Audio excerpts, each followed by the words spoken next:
জি 24 ঘন্টায় Indian institute of hotel ম্যানেজমেন্টের studio থেকে আমি ঈশব বসে আছি আপনাদের সঙ্গে। ট্রায়ালের মেয়াদ শেষ, তারপরেও বিকোচ্ছে বহু ওষুধ। জ্বর, সর্দি, মাথা যন্ত্রণা, ফিক্সড ডোজ যে কম্বিনেশন রয়েছে, ট্রায়াল মেয়াদে শেষের পরেও বাজারে একাধিক ওষুধ। কীরকম বিষয়টা? যে সমস্ত বাজার চলতি ওষুধ রয়েছে তার একটা নির্দিষ্ট সময়সীমা থাকে, তারপরে সেগুলোকে আবার ট্রায়ালে পাঠাতে হয়। যেসব রোগের জন্য এই ওষুধগুলো কার্যকর, সেগুলো এখনও কার্যকর রয়েছে কিনা সেগুলো আবার করে পরীক্ষা করা হয়। বাজার চলতি বহু ওষুধ যেগুলো আমরা খাই, সেগুলো 2024 সালে মেয়াদ শেষ হয়ে গেছে ট্রায়ালের, তারপরেও আমরা খাচ্ছি, তারপরেও বাজারে বিকোচ্ছে। সতর্কতা জারি করা হয়েছে, 3 মাসের মধ্যে সেই ট্রায়াল শেষ করার কথা বলা হয়েছে, কিন্তু তার মধ্যে আমরা যেগুলো খাচ্ছি আগামী 3 মাস কি হবে, এই নিয়ে আমরা আলোচনা করব। আমাদের সঙ্গে যারা রয়েছেন একটু আলাপ করিয়ে দিই। আমাদের সঙ্গে অধ্যাপক বিশ্বজিৎ দাস রয়েছেন, বিজেপির প্রীতম দত্ত রয়েছেন আমাদের সঙ্গে। তবে শুরুতে আমি যাব ক্লিনিক্যাল ট্রায়াল বিশেষজ্ঞ শুভ্রজ্যোতি ভৌমিকের কাছে। ডক্টর ভৌমিক, একটু যদি টেকনিক্যালিটিসগুলো বুঝিয়ে দেন যে এক একটা ওষুধ তার ট্রায়াল কি বা কেন কি করে হয়। নমস্কার।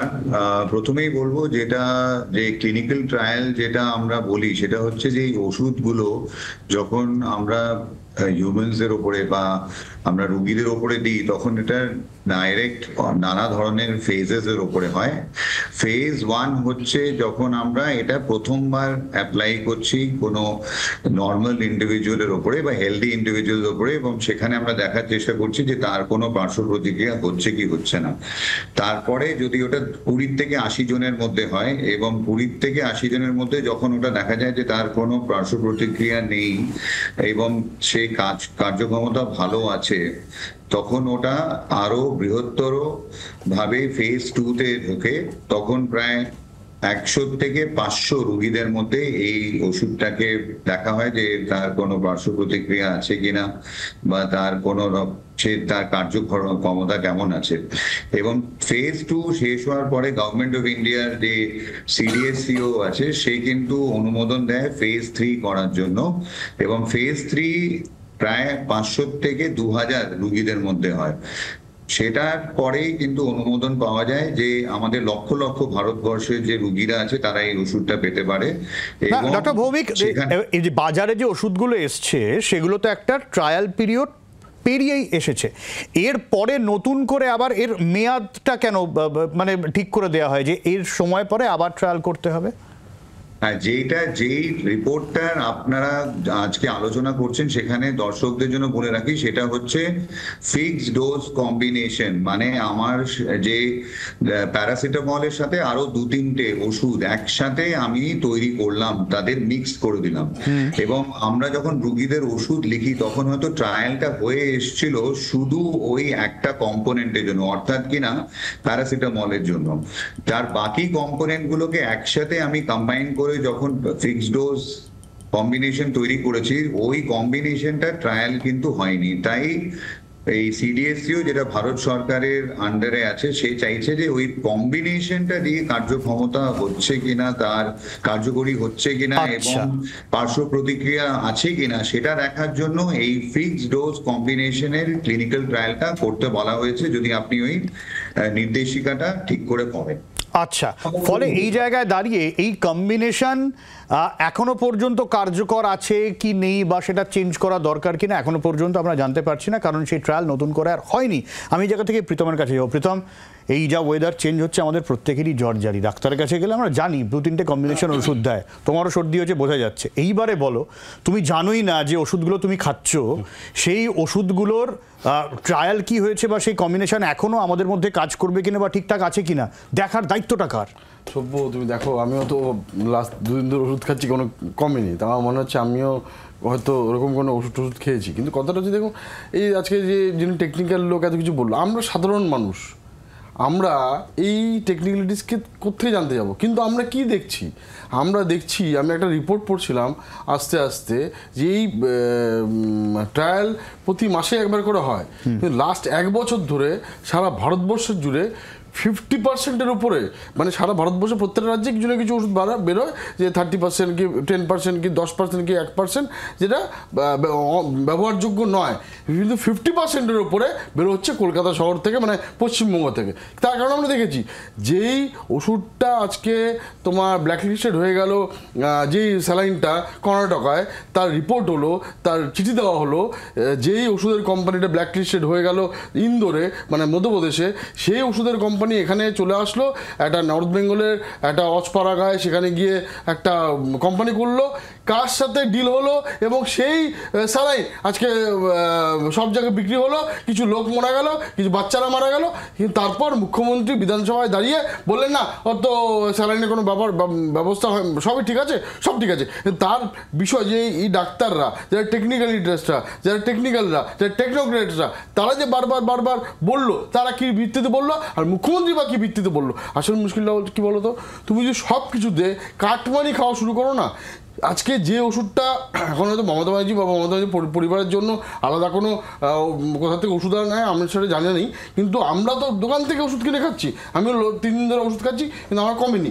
তো এই ব্যাপারটা আজকে ভাবো কত ভয়াবহ পর্যায়ে আজকে পশ্চিমবঙ্গ নিয়ে কাটমানিতে ভরে গেছে। সব জায়গায় যদি আমরা কাটমানি দিতে শুরু করি, তুমি একটা হসপিটালে ভর্তি হতে যাও, কাটমানি ছাড়া ভর্তি হতে পারো, তো সেই জায়গাটাতে তো বেরোতে হবে। বিশ্বজিৎ, প্রথম কথা, যে আলোচনাটা টেকনিক্যালি শুরু হয়েছিল সেটা বলে দেওয়া দরকার। যখন ওষুধ আমাদের কাছে আসে, প্রীতম যেটা বলছিল, তার আগে কতগুলো ধাপ পেরিয়ে আসে। প্রথম যেটা ভাবতে হবে, যেখান থেকে ডিসবার্স হচ্ছে, এবং ডিসবার্স হচ্ছে কেন, এটাকে ব্যবহার করার জন্য এক হাসপাতালগুলোতে হতে পারে, আর একটা সাধারণ আউটলেট যেগুলো আছে সেই আউটলেটে হতে পারে।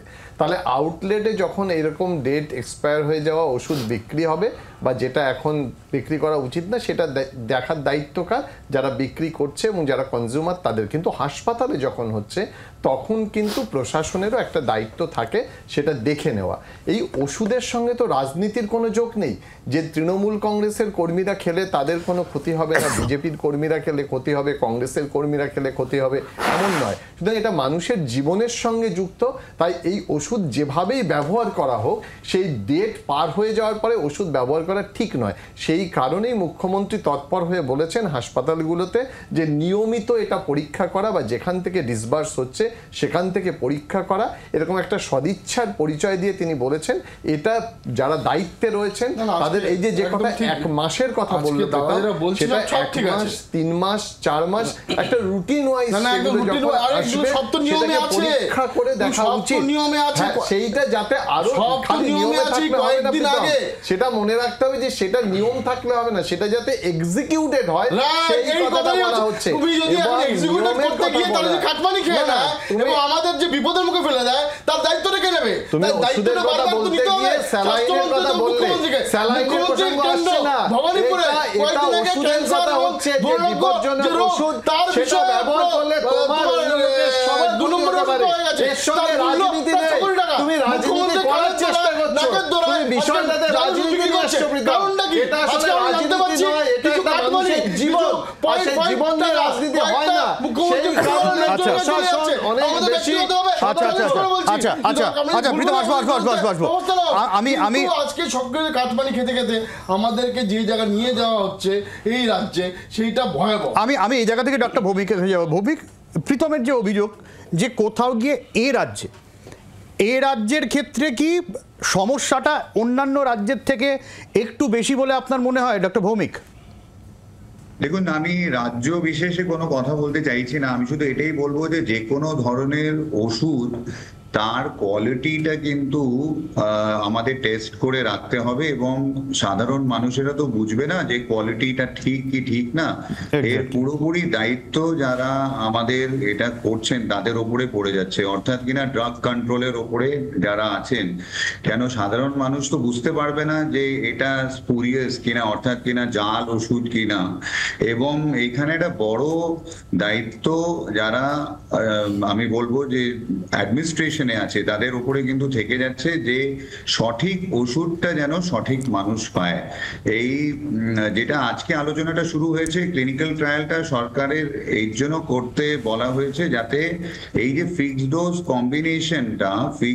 কম্বিনেশনটা আরো সেফ কিনা সেটা দেখার জন্য এই ট্রায়ালটা দরকার। শুধু পশ্চিমবাংলার কথা বললে কিন্তু হবে না, এরকম জাল ওষুধ সারা ভারতবর্ষে পাওয়া যাচ্ছে এবং একটা স্ট্যাটিস্টিক্স বলছে যে এরকম লেস কোয়ালিটি বা বাজে কোয়ালিটি মেডিকেশন কিন্তু ভারতবর্ষের অন্য রাজ্যেও আছে। তো আজকে একটা রাজ্য বা অন্য রাজ্যের কথা না, ভারতবাসীদের সম্বন্ধে যদি বলি, এটা অত্যন্ত দুর্ভাগ্যজনক যেখানে আমরা চাঁদে পৌঁছে গেছি আর যখন আমরা সায়েন্স এন্ড টেকনোলজিতে এত এগিয়ে আছি সেখানে আমাদের দেশের লোকেরা একটা সেফ মেডিকেশন প্রাপ্যটা কিন্তু তাদের এটা বার্থ রাইট। এটা আমার মনে হয় যে কোনো সরকার, সে দিল্লি সরকারই হোক বা আজকে পশ্চিমবঙ্গ সরকার, আমার মনে হয় দুজনেরই প্রতিবদ্ধ থাকতে হবে যে সাধারণ মানুষ তারা যেন এই সেফ কোয়ালিটি সেফ মেডিকেশনটা নিশ্চয়ই পায়। আমি আসবো ডক্টর ভৌমিক, আপনার কাছে আবারও আসবো। আমি একটু জায়গা থেকে বিষয়টাকে যাবো। বিষয়টা আমরা গত কয়েকদিনের যদি দেখি, প্রথম কথা ভেজাল ওষুধ, লাখ লাখ টাকার ভেজাল ওষুধ ধরা পড়ছে। তারপরে খবর এলো নির্দিষ্ট ব্যাচের প্যারাসিটামলের মতন, সেট্রিজিনের মতন হার্টের ওষুধ, প্রেশারের ওষুধ যেগুলো খুব চলতি, সেইগুলো খাওয়া যাবে না, সেগুলো নিয়ে সমস্যা আছে, একেবারে নির্দেশিকা বার হচ্ছে। তারপরে এই ধরনের বিষয়, রোজ রোজ যদি এই ধরনের ওষুধ নিয়ে একটা প্রশ্ন উঠতে শুরু করে তাহলে আমরা যাব কোথায়? না, আমি তো সেই জায়গাটাই বলছিলাম যে প্রত্যেক দিন এই প্রশ্নটা উঠছে, তার মানে আমাদের সমস্যাটার গোড়ায় কোথায় আছে সেটা দেখতে হবে। কারণ ওষুধ যখন বাজারে আসছে, যে ওষুধ আমরা তো নন মেডিকেল পার্সন, আমাদের তো ভরসা করতে হবে একজন ডাক্তার প্রেসক্রিপশন দিলে দোকানে গিয়ে ওষুধ কিনবো বা হাসপাতালে গেলে যখন ওষুধ দেবে তার উপরে। কিন্তু সেখানে এই ভরসাটা তৈরি করার জায়গাটা যদি নষ্ট হয়ে যায় তাহলে কিন্তু সাধারণ মানুষের বিশ্বাসযোগ্যতা, কারণ যখন মানুষ কোনো রোগে আক্রান্ত হয় তখন এইসব ওষুধগুলোই তাদেরকে বাঁচিয়ে দেয় এবং সেখান থেকে এসে তারা আবার লড়াই শুরু করতে পারে। ধর এই জায়গা থেকে আমাদের বলতে হবে যে যেটা বলছিলেন উনি, প্রশাসনের তো দায়িত্ব আছেই, কিন্তু সেটা বাদ দিয়েও আমাদের এই তৎপরতা দেখাতে হবে এবং নিয়মিতভাবে যারা ওষুধ কোম্পানিতে আছেন, যারা বাজারে বিপণনের সঙ্গে যুক্ত আছেন, তারা প্রত্যেকে। কিন্তু বিষয়টা প্রীতম যেরকম বলছিল যে রাজ্য প্রশাসন বিষয়টাকে ইগনোর করছে, না এটা তোমার মনে হয়? একদমই না, রাজ্য প্রশাসন ইগনোর করছে না বলেই মুখ্যমন্ত্রী এতটা তৎপর হয়ে, তুমি জানো যে আজকে একটি চ্যানেলে উনি বলেছেন যে নিয়মিত মনিটর এবং এক্সিকিউশন, যেটা প্রীতম বলছিল, যাতে রাজ্যের কেন কোনো মানুষের এই ওষুধের জন্য প্রাণহানি না হয় এবং এই যেটা এক্সপায়ার হয়ে যাওয়া ওষুধ। সমস্যাটা কোথায় দেখো, প্রত্যেকটা ক্ষেত্রে আমাদের যে মুখ্যমন্ত্রীকে বলতে হচ্ছে, সমস্যাটা এই জায়গায়। এই সমস্যাটা কি মনে হয় এই ক্ষেত্রেও? না, মুখ্যমন্ত্রী তো বলতে হবে, কারণ যখন রাজ্যের কোনো কিছু মুখ্যমন্ত্রী এমনভাবে পুরোটা মনিটর করেন, তার সার্ভাইলেন্সে থাকে, সেই সার্ভাইলেন্সে থাকার সময় যদি কখনো কোথাও কোনো বিচ্যুতি হয় বা এক্সিকিউশনের ক্ষেত্রে কোথাও কোনো ত্রুটি থাকে তাহলে মুখ্যমন্ত্রী বলবেন। সেখানেই তো বলতে হবে যে মুখ্যমন্ত্রী উদাসীন নয়, উনি এই বিষয়টা নিয়ে ভাবছেন এবং তৎপর হচ্ছেন। তার কাছে প্রত্যেকটা মানুষের, রাজনীতি নিরপেক্ষভাবে প্রত্যেকটা মানুষের জীবনের গুরুত্ব অত্যন্ত গুরুত্বপূর্ণ।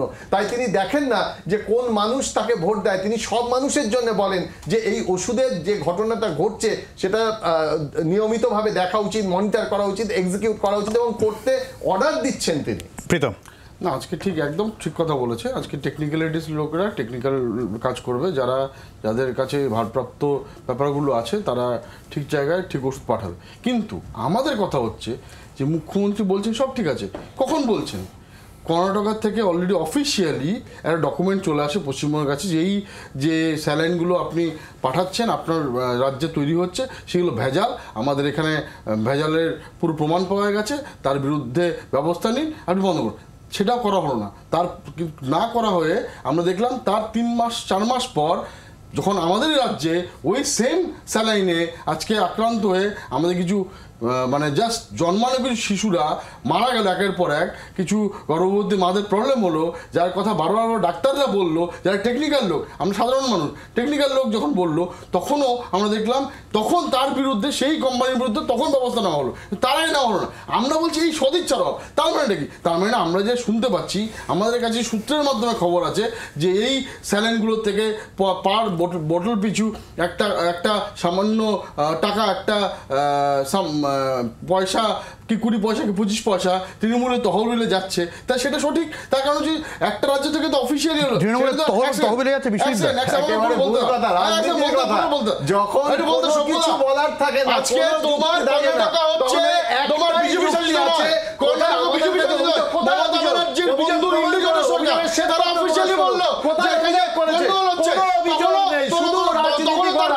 এই রাজনীতি করে যখন মেদিনীপুরে ছিঁড়ে দেওয়া, এরা বাংলা থেকে বাংলার ভাবমূর্তি নষ্ট করতে চায়, রাজনীতি করতে চায়, তখন কোনো অভিযোগ আমাদের আসেনি। সেই অভিযোগটা জোর করে বলছে, সেই জোর করে অভিযোগ না করলে এই রাজ্যের আচ্ছা আচ্ছা আচ্ছা আচ্ছা আচ্ছা আচ্ছা শুধু পশ্চিমবঙ্গ তৈরি করা হচ্ছে। এই জানলেও কোনো দেখান না। আচ্ছা আচ্ছা আচ্ছা আচ্ছা আসবো প্রীতম ঋষিদ দাস, বস। আমি আরেকবার ডক্টর ভৌমিকের কাছে যাওয়ার চেষ্টা করব, ডক্টর ভৌমিক, আমি নির্দিষ্টভাবে যদি জানতে চাই, এই যে মনিটরিংটা, এটা কি সেন্ট্রাল ড্রাগ কন্ট্রোলের নাকি স্টেট ওয়ারিও কোনো এর আছে, দায়িত্ব আছে, অ্যাডমিনিস্ট্রেশন লেভেলে একটা নজরদারি চলে? না দেখুন, মনিটরিংটা কিন্তু আমাদের যেই ওষুধগুলো প্রথমে ডেভেলপ হচ্ছে, যখন ক্লিনিক্যাল ট্রায়ালে থাকছে, তখন মনিটরিং এর সবচেয়ে বড় দায়িত্ব হচ্ছে ম্যানুফ্যাকচারারদের, মানে যারা তৈরি করছে। এবং ম্যানুফ্যাকচারিং মনিটরিং করার সঙ্গে সঙ্গে কিন্তু সেন্ট্রাল ড্রাগ কন্ট্রোলের একটা বড় রোল থাকছে। তারা কিন্তু ইন্সপেকশন করতে পৌঁছে যেতে পারে, যেখানেও কারখানায় তৈরি হচ্ছে সেখানে ইন্সপেকশন ওরা করছে। এবং সাপ্লাই চেইন, অর্থাৎ কিনা যখন ড্রাগটা অনুমোদন হয়ে গেল, মানে ওষুধটা চলে এলো, তখন কিন্তু যে ওষুধটা মার্কেটে এসে যাওয়ার পরে central drug control including the state drug control দুজনেরই কিন্তু দায়িত্ব থেকে যাচ্ছে যে সঠিক ওষুধ মানুষের অবধি পৌঁছে যায়। তাহলে সেক্ষেত্রে ডক্টর ভৌমিক, যদি এইরকম পরিস্থিতি বারবার হতে, যেরকম বলছিলাম, ভেজাল ওষুধ, কোড জাল করে, নামি কোম্পানির কোড জাল করে সেখানে ওষুধ, কেউ বলছে এরকম কোড আমাদের হয় না, এই ধরনের বিভ্রান্তি, তারপরে একগুচ্ছ ওষুধ, সেগুলোর নির্দিষ্ট ব্যাচ মেয়াদ শেষ হয়ে সেগুলো খাওয়া যাবে না, সেগুলো ক্ষতিকর, এরকম একটা বক্তব্য সামনে আসছে। তারপরে এই ট্রায়ালের বিষয়, সেন্ট্রাল এবং স্টেট দুই তরফেই তো তারা দায়িত্বটা নিতে হয়, দুই তরফেই তো দায়টা বর্তায়। তাহলে একেবারেই, কেন কি এটা পুরোপুরি আন্ডার দ্য কন্ট্রোল, এটা রেগুলেটেড মেকানিজম। আজকে আরেকটা কথা বলতে হবে যে ভারতবর্ষ হচ্ছে একটা জেনেরিক দেশ, মানে একই ব্র্যান্ড, আজকে প্যারাসিটামলের 50টা ব্র্যান্ড এই ভারতবর্ষে অ্যাভেলেবেল আছে। যেই ওষুধ যে ডিসকভার করেছিল সেই ওষুধ, আসল প্রথম ওষুধটা হচ্ছে ইনোভেটর ব্র্যান্ড, এবং তার পেটেন্ট শেষ হয়ে যাওয়ার পরে, যেহেতু ভারতবর্ষ হচ্ছে একটা lower and middle income country, ভারতবর্ষের সরকার এটাকে কপি করতে অ্যালাউ করা হয়। এবং মানে এটা বাকি যারা কারখানারা আছে, ম্যানুফ্যাকচারার্স আছে, তারা কিন্তু প্যারাসিটামল কম দামে তৈরি করে বাজারে আনছেন। এখানে একটা বড় দায়িত্ব কিন্তু ম্যানুফ্যাকচার, যারা ওষুধ তৈরি করছে, তার থেকে যাচ্ছে যে আমি কি ধরনের ওষুধ তৈরি করলাম এবং সেটাকে বাজারে নিয়ে এলাম। এখানে বারবার আমরা যেটা ডাক্তাররা বলে যাচ্ছি যে সাধারণ মানুষ, তাদেরও একটা কিন্তু দায়িত্ব থাকবে যে ওরা কোন ওষুধটা কিনতে যাচ্ছে। অনেক সময় ওষুধে ব্র্যান্ড সাবস্টিটিউশন করে দেওয়া হচ্ছে, সেইটা কোনোভাবেই কিন্তু কাস্টমারদের বা পেশেন্টদের অ্যালাউ করা উচিত না। যা আমরা লিখছি সেটা নেওয়া উচিত। সেকেন্ডলি হচ্ছে যে ব্র্যান্ড যেগুলো অ্যাভেলেবল আছে মার্কেটে, ড্রাগ কন্ট্রোল থেকে কিন্তু ইন্সপেক্টরসদের রেগুলারলি ইন্সপেকশন করার কথা। এবং এই যে কিছুদিন আগে আপনাদের চ্যানেলেই আমরা শুনতে পারলাম যে হাওড়া এলাকায় ওদিকে একটা বড় ধরনের একটা এরকম জাল ওষুধ ধরা গেছিল। তো এই জিনিসগুলোতে ডেফিনেটলি আমি বলবো যে অ্যাডমিনিস্ট্রেশনের একটা বিরাট বড় রোল কিন্তু থেকেই যাচ্ছে। একদমই। আমি প্রীতম, আমি যেটা আসবো, দেখো কয়েকদিন আগে, তোমার মনে আছে, বছর দুয়েক আগে বোধহয় 2023-এ গাম্বিয়া সহ বিভিন্ন জায়গায় ভারতের কাফ সিরাপ খেয়ে শিশু মৃত্যুর ঘটনা ঘটেছিল। সেই সব কাপ সিরাপ কিন্তু ওয়েস্ট বেঙ্গল থেকে প্রডিউস হতো না, মডার্ন ফার্মাসিউটিক্যালের মতো নয়াদিল্লি ফয়াদিল্লি সব বিভিন্ন জায়গায় প্রডিউস হতো। এবং এভাবে ভারতের মুখ পুরেছিল প্রীতম। না একদম, আমি তোমাকে তো বলছি যে ধরো আজকে যে দাদা বলছিলেন না, একদম ঠিক কথা। এই যে আমি তোমাকে তো বলছি, তুমি আজকে যেই আমি টেকনিক্যালিটিসটা 100% জানি না, কিন্তু যতটুকু বুঝি যে আজকে যখনই কোনো একটা কোম্পানি পশ্চিমবঙ্গে তার ম্যানুফ্যাকচারিং করবে, তার সব কিছু খতিয়ে দেখার দায়িত্ব হচ্ছে স্টেট ড্রাগ কন্ট্রোলের। স্টেট ড্রাগ কন্ট্রোলের আন্ডারে আপনার স্টেটের পুরো মেশিনারিগুলো চলে তো, এবং সেন্ট্রাল মনিটরিং করতে থাকে কোনো কিছুর পেটেন্টের ব্যাপার, যখন পেটেন্ট চলে যায়, কোন কোন ওষুধ কোথায় কোথায় তৈরি হচ্ছে, এই মনিটরিং করে। কিন্তু সেন্ট্রাল গভর্নমেন্ট লাস্টলি গিয়ে তোমার যখন মানে স্টেট গভর্নমেন্টের ড্রাগ কন্ট্রোল যখন কোনো রকম ব্যবস্থা নেয়, তখন সেন্ট্রাল গভর্নমেন্টের ড্রাগ কন্ট্রোল সেটা করতে বাধ্য হয়। যেরকম ভবানীপুরে আমি তোমাকে বললাম, মুখ্যমন্ত্রী নিজস্ব কেন্দ্র, সেখানে প্রায় 6 থেকে 7 কোটি টাকা তোমার ক্যান্সার এবং তোমার ডায়াবেটিকের ওষুধ পাওয়া গেছে, মানে জাল ওষুধ নাকি সেগুলো বলছে, প্রায় তোমার প্রায় 6-7 কোটি টাকা। তো এই যে এগুলো মুখ্যমন্ত্রীর কেন্দ্রে হচ্ছে, তার ব্যবস্থাটা কে নেবে? তার ব্যবস্থাটা তো তার জন্য আবার ইডিসিবিআই আসবে না, তার ব্যবস্থাটা এখানকার প্রশাসনকে নিতে হবে। প্রশাসনের আইবিদের কি কাজ? শুধু মুখ্যমন্ত্রী বাড়িতে গিয়ে খিচুড়ি বিতরণ করা? আরে তো একটা সিস্টেম আছে, এই সিস্টেমটাই ভেঙে যায়। আজকে তুমি তোমাকে পিসিআরকে বলো, তোমার কাছে স্ট্যাটিস্টিক্স আছে কিনা, আমি আস্তে আস্তে পড়ছিলাম, না আমি তোমার কাগজটা দিয়ে দিতাম, আমার মোবাইলে আছে, যে পুরো স্ট্যাটিস্টিক জাল ওষুধ পুরো ভারতবর্ষে পাওয়া যায়, ঠিক বলেছেন ডাক্তারবাবু, কিন্তু তার পরিমাণটা, তার পার্সেন্টেজ অফ জাল ওষুধের পরিমাণ পশ্চিমবঙ্গ সবচেয়ে বেশি। কারণ হচ্ছে সব কিছু পিছনে কাঠমনি আছে। প্রথম কথা হচ্ছে কাপ সিরাপের প্রশ্নে প্রীতম গেল না কেন, সেটা পশ্চিমবঙ্গে তৈরি হয়নি বলে প্রীতম। 2 নম্বর হচ্ছে এই সেন্ট্রাল ড্রাগ কন্ট্রোল এবং স্টেট ড্রাগ কন্ট্রোল, তাদের দুজনই যৌথভাবে এগুলো দেখা উচিত। কারণ এই যে ড্রাগের বা ওষুধের কথাটা নিয়ে যদি রাজনীতির কথা বলি, তাহলে সমস্যাটার গোড়ায় যাওয়া যাবে না। কারণ রাজ্য যে তৎপর এবং সদর্থক বারবার বলছে এক্সিকিউশনে কোনো ঘাটতি থাকলে সেটা ঠিক করতে হবে। সুতরাং এখানে সেন্ট্রাল ড্রাগ কন্ট্রোল এবং স্টেট ড্রাগ কন্ট্রোল দুজনেই কিন্তু একইভাবে কাজ করছে। দায়িত্ব দুজনেরই, দায়িত্ব এড়ানো যাবে না। খালি রাজনীতি এবং রাজ্যের কথা বলে দায়িত্বটা এড়ানো গেল, তাহলে দায়িত্ব এড়ানো যাবে না। কারণ এখানে রাজ্যের মানুষ যুক্ত আছে, প্রত্যেকটা মানুষ, দেশের মানুষ যুক্ত আছে। কারণ ওষুধের সঙ্গে কোনো রাজনীতি নেই। প্রীতম বারবার রাজনীতির কথা বলছে, যে ওষুধ পশ্চিমবঙ্গে তৈরি হচ্ছে না সেই ওষুধের বিষয় দিচ্ছে না।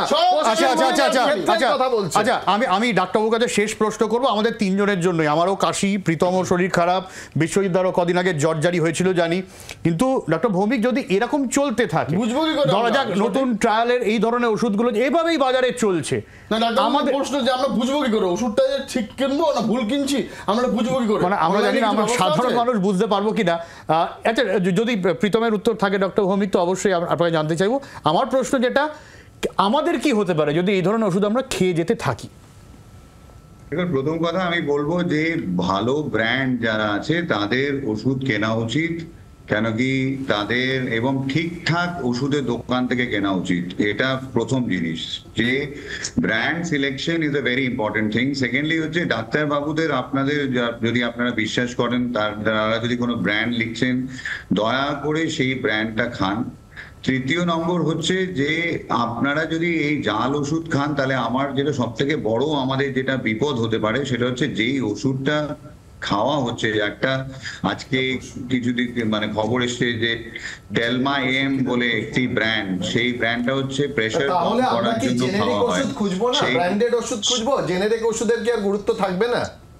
একদম জেনেরিক ওষুধ, আমরা নিশ্চয়ই জেনেরিক ওষুধ তো লিখতে চাইছি, কিন্তু ভারতবর্ষে যেখানে একটা ওষুধের 50টা জেনেরিক ব্র্যান্ড অ্যাভেলেবল আছে, আর যেখানে আমরা দেখতে পাচ্ছি প্রতিনিয়ত যে একটা বা দুটো বা তিনটে ব্র্যান্ডে কিছু না কিছু কেন্দ্রীয় সরকারের ওষুধের দোকান থেকে কম পয়সায় জেনেরিক ওষুধ কিনে গরিব মানুষ খাবে কি খাবে না? নিশ্চয়ই খাবে, খাবে না কেন? ওই বিশ্বাসটা তো আমাদের মানুষের উপরে, আমাদের সরকারের উপরে রাখতে হবে। কিন্তু প্রশ্নটা হচ্ছে যে আমরা যখন ওই জেনেরিক ওষুধ লিখে দিচ্ছি, তখন যারা ওই জেনেরিক ওষুধ প্রকিউরমেন্ট করছে তাদের কিন্তু এনশিওর করতে হবে যে কোয়ালিটিটা ঠিক, কোয়ালিটি এবং এফিকেসিটা ঠিক। সেইটা তো ডেফিনেটলি যদি না এনশিওর হতে পারে, তখনই তো প্রশ্নটা আসছে যে আমরা ওই ব্র্যান্ডটা সিলেক্ট করব কি করব না। একদমই। এখন যা কিছু একদম খবর ডাক্তারবাবু আপনাকে থামাতে হচ্ছে কারণ আমার সময় একদম শেষ। ডক্টর ভৌমি আপনাকে ধন্যবাদ, প্রীতম বিশ্বজিৎ দা তোমাদের অনেক ধন্যবাদ। অর্থাৎ গোটা বিষয়টা আমাদের হাতে কিছুই থাকছে না, আমাদের এভাবেই চলতে হবে। এইবারে প্রশাসন যদি ব্যবস্থা নেয়, প্রশাসন যদি ঠিক করে, প্রশাসনই ভরসা। বিরতির পর ফিরে আসছি, সঙ্গে থাকুন। বাংলার আওয়াজ, বাঙালির আবেগ, জি 24 ঘন্টা।